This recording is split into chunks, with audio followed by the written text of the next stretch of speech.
Hello everyone, Bob here. Well, during the lengthy delay that I was down and had no internet, I did have an opportunity to watch the 4K release of Zombie. Now, for those of you that don't know, the original Dawn of the Dead was edited down by, and I apologize if I don't say any of these names right. Enunciation of some of these guys' names has never been my strong point, but the original Dawn of the Dead was edited down in Italy by Dario Argento, and it was released as Zombie. Now, there is a loophole in Italian copyright law that lets anybody market a film as a sequel to any previous work. So, company immediately wanted to make a quote-unquote sequel to Dawn of the Dead, and that's why in the rest of the world you have this film is called Zombie 2, and here it's called Zombie because that was the name of the film over there, and the sequels to this, you have Zombie 3 and Zombie 4, but no Zombie 2. Well, that's why, because this is technically Zombie 2 everywhere else, and the numbering system is just all messed up because of that.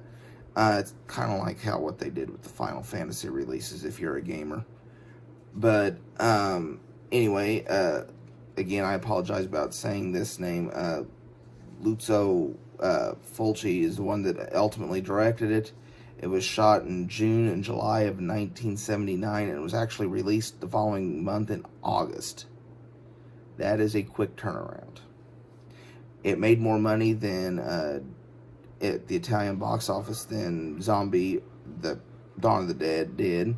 So they decided immediately to carry on with more sequels, so that's why you get Zombie 3 and Zombie 4, but I'm just going to focus on this for now. The story itself is about, there's this boat that drifts into New York Harbor, and these couple cops go investigate it, and there's a zombie on board.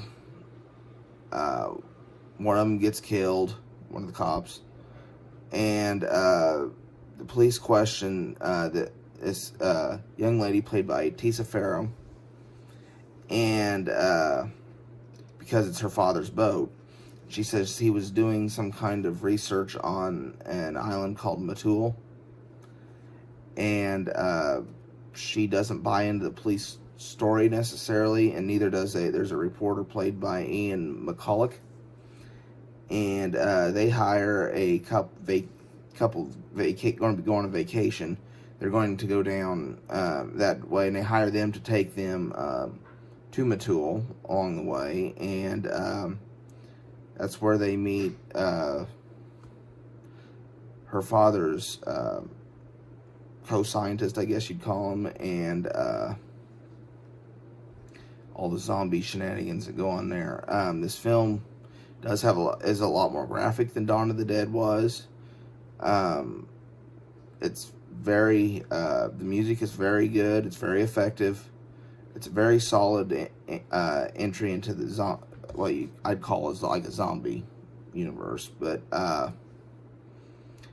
the real reason for this, if you guys are watching this video, odds are you've seen the movie and you want to know what I think of this release. Technically, this disc is as impressive as it gets. If you told me that a film made from 1979 that doesn't have the following that a lot of bigger films do, because this is more of a small market cult following for this film. It looks great. In my opinion, this film could never look better. The Dolby Atmos track is great. It sounds great. Everything about this, it works great. It is a wonderful technical release. The colors and all the grain are intact on the video presentation. Audio-wise, I mean, yes, it was remastered for the Atmos track, but it sounds amazing. Highly recommended. There are the special features. Some of them are new. You have Zombie Wasteland, Flesh Eaters on Film, Dead Time Stories, World of the Dead, production cost, never mind, that's part of the same one. Zombie Italiano, Notes on a Headstone, All in the Family, and Zombie Lover. And the last one's an interview with Guillermo del Toro about one of his favorite films. And there is an introduction that before the film, we're on the first disc, where he talks about it. Now, the bonus features are on a second Blu-ray. The rest of them, other than that, than the introduction by Del Toro. So, if you like this kind of film, if you're a fan of the film, pick it up. It's a no-brainer. This is by far the best this film will ever look or sound on a home movie format. If you're on the fence, if you've never seen it, but it's a movie you're interested in seeing, if you like zombie movies, this is one of the better zombie movies you'll find. Technically, the disc is impressive. Like I said, highest recommendation. Film is going to get a 7.5 out of 10. Video 5, or not 5. Video 10 out of 10. Audio 9 out of 10. Extras, if you're looking at picking up this release, honestly, the extras, I'm not even going to rate them, because the extras, I mean, if you like the film, you're going to like the extras. The extras, when I'm picking this up, had nothing to do with my decision to buy this. Overall, it's a recommended release. Like I say, if you like zombie movies, it's worth picking up. This is the best this film will ever look and sound. I realize it comes with a higher price point. So if you're just kind of interested but not sure, the 2018 remaster Blu-ray, which I actually have, but it's still packed away. As I said, I moved. If you haven't noticed, that's why the background behind me is different. It looks pretty good, and at the time I thought that was the best the film would look. So who knows? It may look better down the road, but I highly doubt it. I think this is as good as this film's going to look.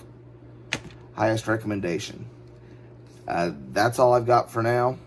Thank you so much for watching.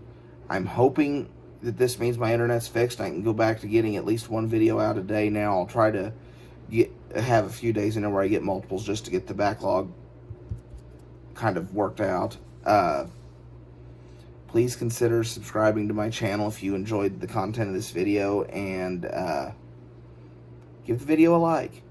I try to have new content up daily, except for the last little bit because of moving difficulties.